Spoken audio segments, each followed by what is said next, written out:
طرح اس شعبان میں یہ جو فیصلے ہوتے، کون پیدا ہوگا، کون کب مرے گا، کس کا رزق کتنا ہوگا، اعمال پیش کیے جائیں گے، اس بجٹ سے پہلے ہم اللہ کے سامنے رو رو کر اپنی درخواستیں پیش کریں، اپنی معروضات پیش کریں۔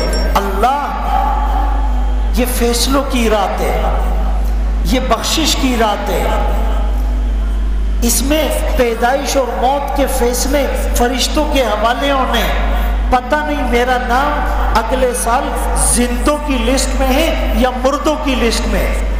اگلے سال شادی کا پلان کر رہے ہیں اور نام مردوں کی لسٹ میں لگا جا چکا ہے، اگلے سال گھر بنانے کی پلاننگ کر رہے ہیں اور ہمارا شمار مردوں کی لسٹ میں ہے۔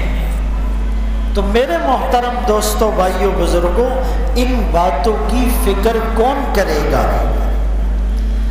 یہ بات تو ہم نے سب سے سنی کہ جی اس میں ثواب زیادہ ہوتا ہے۔ بالکل ہوتا ہے بھائی، ایک آدمی گھر میں نماز پڑھتا ہے اس کو کم ثواب ملے گا، مسجد میں جماعت سے پڑھتا ہے زیادہ ثواب ملے گا، مسجد اقصیٰ میں نماز پڑھتا ہے اس سے زیادہ ملے گا، مسجد نبوی میں نماز پڑھتا ہے زیادہ ثواب ملے گا، بیت اللہ میں مسجد حرام میں نماز پڑھتا ہے اس سے زیادہ ثواب ملے گا۔ عام دنوں میں نفل پڑھتا ہے، پھر رمضان میں نفل پڑھے گا فرض کا ثواب ملے گا، پھر رمضان میں ایک فرض پر 70 فرضوں کا ثواب ملے گا۔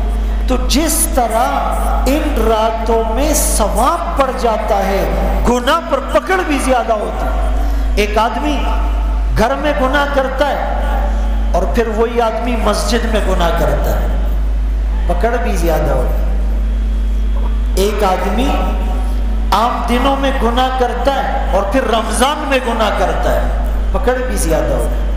ایک آدمی عام راتوں میں گناہ کرتا ہے اور شب برات اور شب قدر کی رات میں گناہ کرتا ہے، پکڑ بھی زیادہ ہوتی ہے۔ ایک آدمی عام آدمی کو تھپڑ مارتا ہے اور وہی آدمی کسی عالم کو اور اللہ کے ولی کو تھپڑ مارتا ہے، پکڑ بھی زیادہ ہوتی ہے۔ ایسا نہیں، تو اس میں کم از کم ہم گناہ سے بچنے کی کوشش تو کریں۔